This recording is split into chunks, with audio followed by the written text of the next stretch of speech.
61, 17 May 2015, just a few days ago in a year. MB-22 Bravo, Hawaii, USA. Lost Lance Corporal Joshua Barron and Lance Corporal Matthew Dieterman. Josh was promoted posthumously to corporal. So I didn't know Dieterman that well, but I did go up to Josh's funeral, and the Dieterman family sent a family rep up there, and got to read the program from his funeral. And what it said about him was that he was a kid that was born to be a Marine, and he loved to fight. So those of you that have been around enlisted Marines long enough know that that's the kind you want around you. So to be honest, that's kind of as much as I know. I knew Josh pretty well. He was one of my crew chiefs in the squadron about a year while I was still there as a senior guy. For this mishap, I just left the squadron. They're on their third day of deployment, and did a long range raid off the boat coming into Hawaii, and lost an engine. And there's a lot about the mishap if you want to read that. But what I learned from it is I got to be the command rep, and I went up and I met his family. And there's a lot of Marines there. A lot of Marines that hadn't been in the Marine Corps for a long time. A lot of guys that knew him from school and only spent a little bit of time with him. And his family was so positive in the way of tragedy that they healed us when we were supposed to be there to help them out.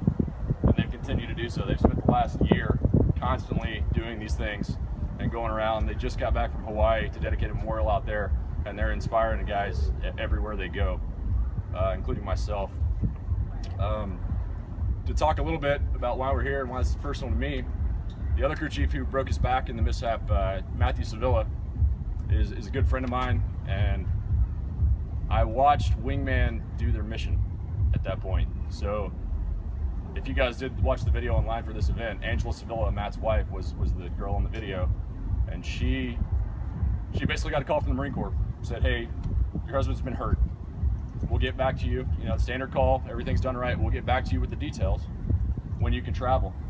In the meantime, Phil reached out, he got her on a plane, and he got her to her husband's side in 24 hours. Now, 4 days later, she gets a call from the Marine Corps again that says your travel's been arranged, and she's on a KC-135 headed back to San Diego with her husband.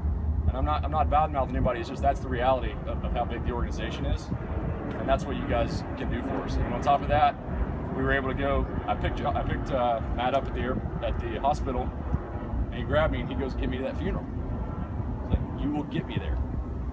Roger that. So did all the logistics, but the problem is he can't travel without somebody to take care of him at that point, and his wife needed to go.